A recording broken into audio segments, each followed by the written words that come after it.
Hello, everyone. Jim Berenger here, Full Press Hockey. Click to get notified. Hit that subscribe button. Get the bell. Hit the like button to give us a like here on these videos. We're back again. This time we're starting in New York, the Mecca, the big city, the bright lights, Broadway, Madison Square Garden. And wouldn't you know, Chris Drury, the general manager, makes another trade, and it's an easy trade. And he makes Kaapo Kakko the scapegoat. No, not Jack Perry.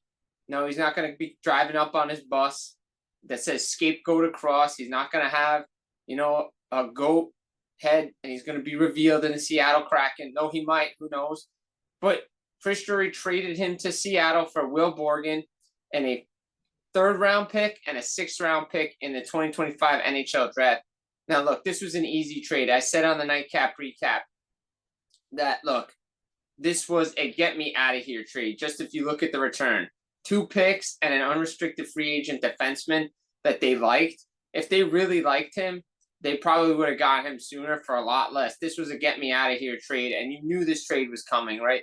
Kaapo Kakko's name's been out in trade rumors going back to last year when the Anaheim Ducks were in town. They potentially could have got Trevor Zegras. You could have got Gudas. You could have got Frank Vetrano for him. There were pieces in place, but the New York Rangers were hesitant because of the potential.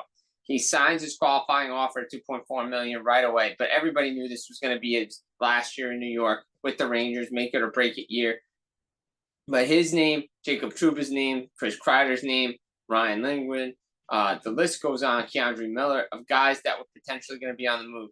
And Chris Kreider, once the comments came out by Kaapo Kakko, basically calling out Peter Laviolette for always making him the scapegoat, always benching him, always picking on the young players, when he even said he's not the problem. He was surprised. He was shocked. He was not happy with it because, like he said, he's not the problem. He's a +9. Yeah, he's 16 points. He's playing well for this team, but he's not the reason the Rangers are struggling. You just look at Chris Kreider. You look at Mika Zibanejad, Adam Fox. The list goes on. Ryan Lindgren. Some guys want to say that the goaltender's overpaid, $11.5 million. That's your right to your opinion. But the Rangers don't play defense in front of him. And Kaapo Kakko, yes, he was taken second overall in 2019. Yes, he might not have lived up to the hype, but he's going to Seattle with a good young team. This is talking about opportunity. Opportunity, give him a chance to be in the right setting, in the right format, be utilized the right way. The New York Rangers did not develop him the right way. They did not use him the right way. Making him a third-line player when he was not a third-line player in Finland.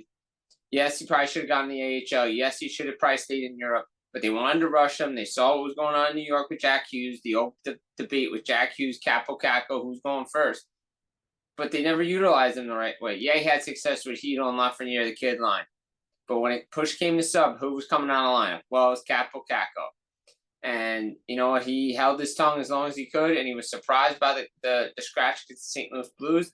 He wasn't happy about it. And he basically called out the coach, and the coach has no answers. So this was a get-me-out-of-here trade. I would not be shocked to come to find out that Kaapo Kakko went to his agent and said, hey, get me out of here. I want to be traded right away.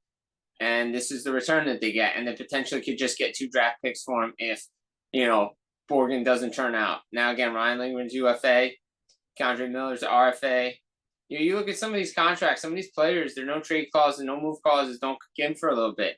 So the Rangers still have a lot of work to do. But they made Kaapo Kakko the scapegoat, and he's going to play with Ellie Tovanen. He played with him in Finland. Shane Wright's there. Matty Beniers is there. Bjorkstrand's there. Chandler Stevens is there. He's going to have the potential to not only play great defense under Dan Bylsma, because that's what he does. He can hold the puck the right way. But his offensive ability, his untapped potential offensively is going to be shown in Seattle. It's a great move by Ron Francis. I would not be shocked to see a contract extension after a few games, especially if he starts putting the puck in the net like Tovanen did. Just a great move, great addition to a good young team in Seattle. He's going to thrive, and it's a shame that the Rangers made him the scapegoat. Chris Drury took the easy way out again. Everybody knew Jacob Trouba was gone, but that was the easy way out to make him move.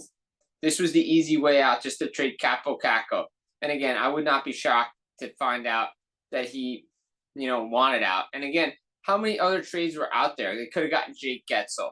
in the offseason. They could have gone back to Anaheim, but they didn't want to. And then they finally realized that they could trade him because he had a $2.4 million contract, and they just fell out of love with him. And look what happens. They get a nothing return because you've mistreated him and scratched him. And you go back, conference final against Tampa, conference final against Florida, recently against it. It's always him coming out of the lineup when other guys should be coming out of the lineup, and it's not happening. So Kaapo Kakko going to Seattle. He's the scapegoat. I would not be shocked he rolled up in a van that said scapegoat.